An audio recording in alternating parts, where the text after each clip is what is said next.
Sup guys, it's Alex here and welcome to another edition of the Bracketology update. This one is for February 24th and we are getting closer to the NCAA tournament.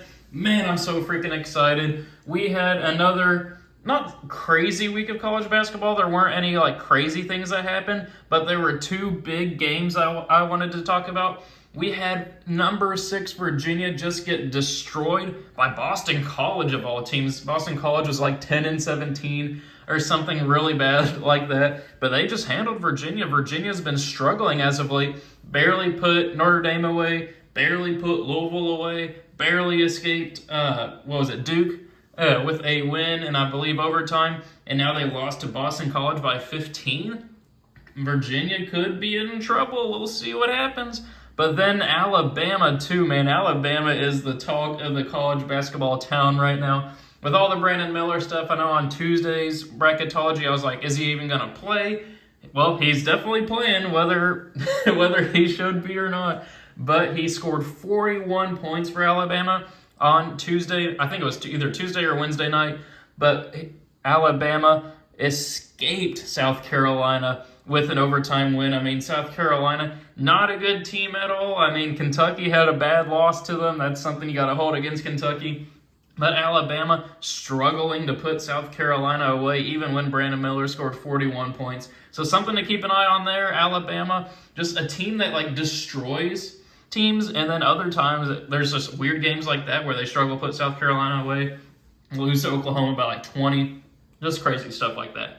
But now if we take a look here at the bubble watch, or I guess bracket watch first, top overall seed, it remains Alabama there. I mean, they didn't lose, so they don't have to drop out of that spot. First team out is Penn State, and then the last team in is Mississippi State. So taking a look here at the bubble, last 4 byes are Pittsburgh, Nevada, Memphis, and West Virginia. Last 4 in are Oklahoma State, who has now fallen to the bubble. They had made it up to a 7 or 8 seed at one point in early February, but have been losing as of late. Then we have USC, Wisconsin, who got a huge home win. I believe it was over Michigan. It was either Michigan or Iowa, something like that. I think it was actually Iowa earlier this week, so they're still in the tournament. And then Mississippi State. First 4 out are Penn State, Utah State, North Carolina right there, the number 1 team in the preseason championship favorite, now out of the tournament with 0 quad 1 wins. They need to start winning here soon. I think they have 3 games left in the season, I want to say, and I believe they're all quad 1, maybe not, I don't know off the top of my head, but they need to get quality wins and quit. And then we have Charleston there. Next 4 out are Texas Tech, who are playing their way back potentially into the tournament. They were nowhere near the tournament picture maybe a month ago, but now they're playing their way back. Same thing with Clemson and Michigan. Michigan trying to fight back from the dead, just got a huge road win over Rutgers last night, and then Clemson destroyed Syracuse on Tuesday. Then New Mexico, the last remaining undefeated team in college basketball at one point.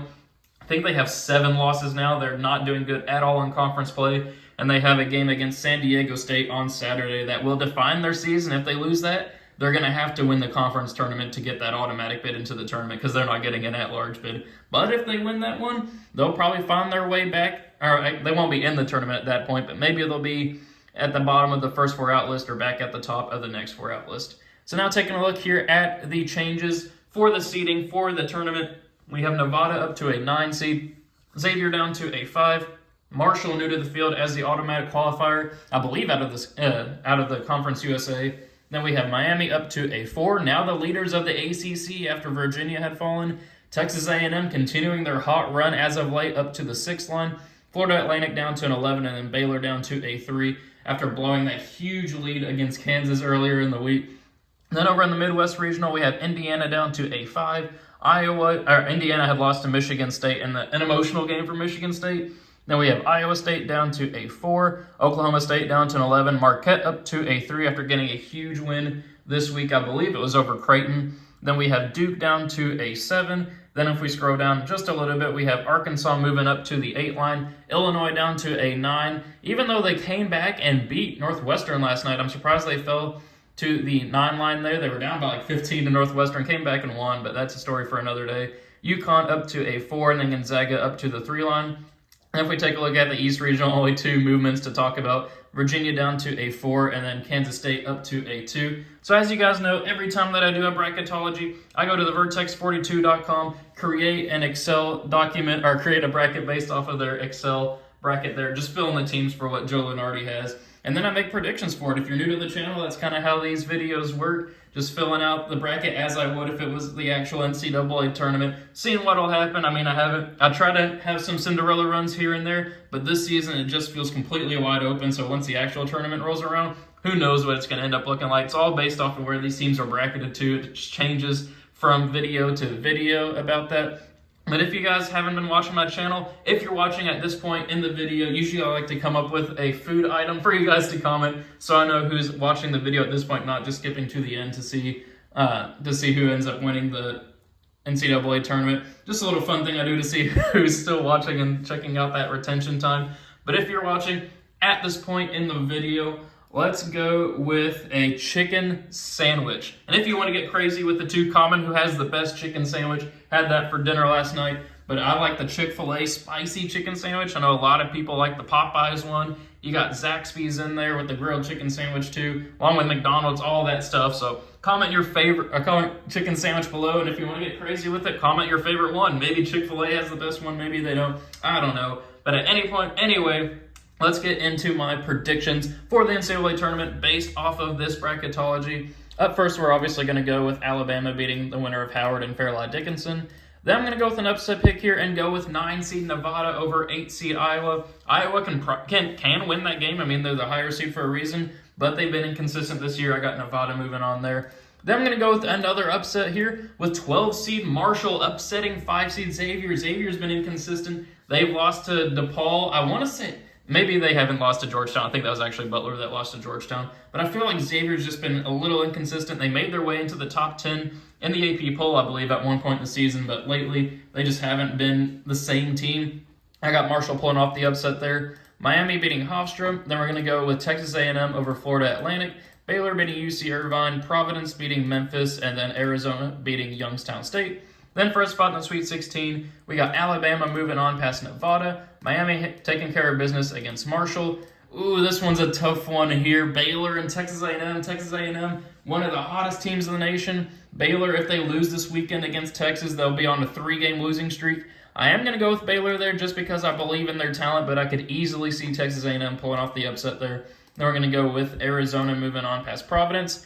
Then for a spot in the Elite Eight, this might be a popular upset pick there with Miami over Alabama, but I have the talent of Alabama with their coaching from Nate Oates advancing on to the Elite Eight there.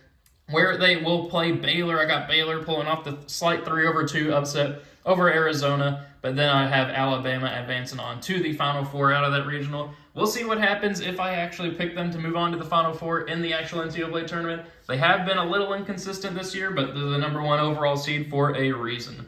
So now moving on to the top right regional, we're going to go with Houston moving on past UNC Asheville, Rutgers pulling off the 9-over-8 upset over NC State, Indiana beating Oral Roberts there along with Iowa State beating Yale. Then we're going to go with an upset pick here with Oklahoma State pulling off the victory against Northwestern there. Northwestern blew that big lead last night. I did have Northwestern go into like the Elite Eight in Tuesday's bracketology, but it's all about where these teams are bracketed. That's what I've been saying from the beginning. I got Oklahoma State moving on there. Marquette beating Toledo. Then we're going to go with Duke here moving on past Missouri, and then Texas beating Kennesaw State.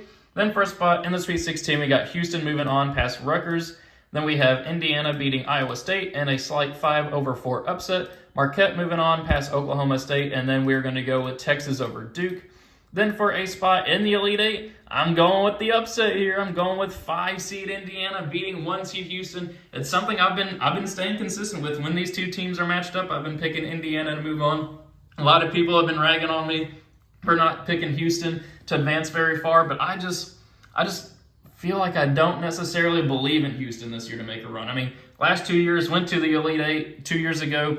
Believe they made it to the Final Four last year, so maybe I should be eating my words, but that's just how I feel about Houston this year. Then we're going to go with Marquette pulling off the upset in the Battle of the Shaka Smart right there. Former coach of Texas, current coach of Marquette. I got Marquette moving on there, which sets up 5-seed Indiana versus 3-seed Marquette for a spot in the national championship game. Or not national championship game, in the Final Four. I'm going to go with Marquette moving on there.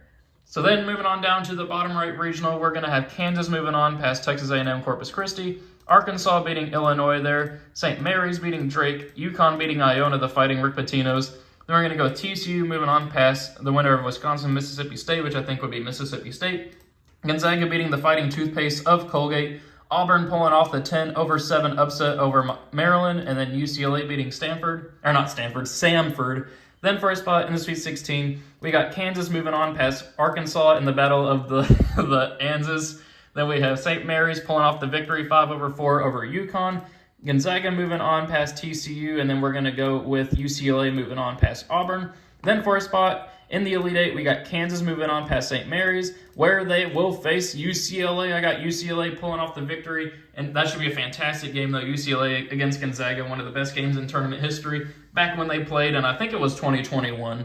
And then for a spot in the Final Four, though, I got to go with 1C Kansas. They're just playing tremendous basketball right now.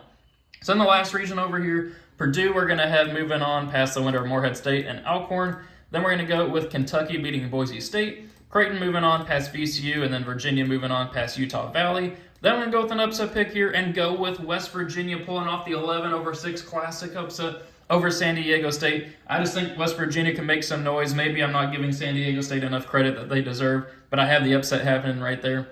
Then we're going to go with Tennessee moving on past Eastern Washington, Michigan State beating Pittsburgh, and then Kansas State over Vermont. So then for a spot in the Sweet 16, I keep messing up today. We're going to go with Purdue and Zach Edey moving on past Kentucky and Oscar Tshiebwe. Though I can easily see Kentucky pulling off the upset there. They've been playing very well as of late. I got Purdue moving on. They've been too good for too long this season. Then we're going to go with Creighton pulling off the 5-4 upset over Virginia. Then we're going to go with Tennessee moving on past West Virginia. And then I'm going to go with an upset pick here. I'm going to go with Michigan State 7-2 beating Kansas State. You guys know if you've been watching my videos this year that I've been a huge Kansas State believer. But I just feel like they may run into issues there with Michigan State, who have been playing better as of late as well. I got Michigan State pulling off the 7-2, but don't be surprised if you see Kansas State in the Elite Eight in Tuesday's video. Something crazy like that. It's all about how the brackets shake out. Then for a spot in the Elite Eight, I'm actually going to go with Creighton pulling off the upset there over Purdue. Creighton is a team that if they catch fire, they can beat anybody in the nation. Purdue, they got back on the winning track this week, but had lost, I think, 3 out of 4 games at one point here lately. I got Creighton pulling off the 5-1, where they will face Michigan State, who will move on past Tennessee. Tennessee hasn't really shown that they can put together an extended win streak here as of late. They did beat Alabama, I will give them credit, but they've also lost a lot lately as well. I got Michigan State moving on, which sets up a 5-7 Elite Eight game, and I'm going to actually have Creighton moving on there to the Final Four. We got to have a sleeper team at some point. So we have 2 number 1 seeds, a 3 seed, and a 5 seed here in the Final Four. Up first, I do think that Alabama will move on and beat Creighton, where they will face Kansas, who will beat Marquette there for a spot in the national championship, which sets up Alabama versus Kansas. 2 number 1 seeds after all the upsets and crazy things that have happened in this tournament prediction. And I'm still sticking with it. I've been picking Kansas lately. You got to go with them. They have the most quad 1 wins in the nation this year. Been playing very well as of late. I got the Jayhawks. Rock Chalk Jayhawk moving on. So thank you guys for watching. Hope you enjoyed it. Be sure to leave your reactions to my predictions in the comments below. Always love to read through those and see what people are thinking. Leave your own predictions as well below. Love to see like the Final Four predictions. Go game by game if you want to. But thank you guys for watching. Hope you enjoyed it. And I will see you all later.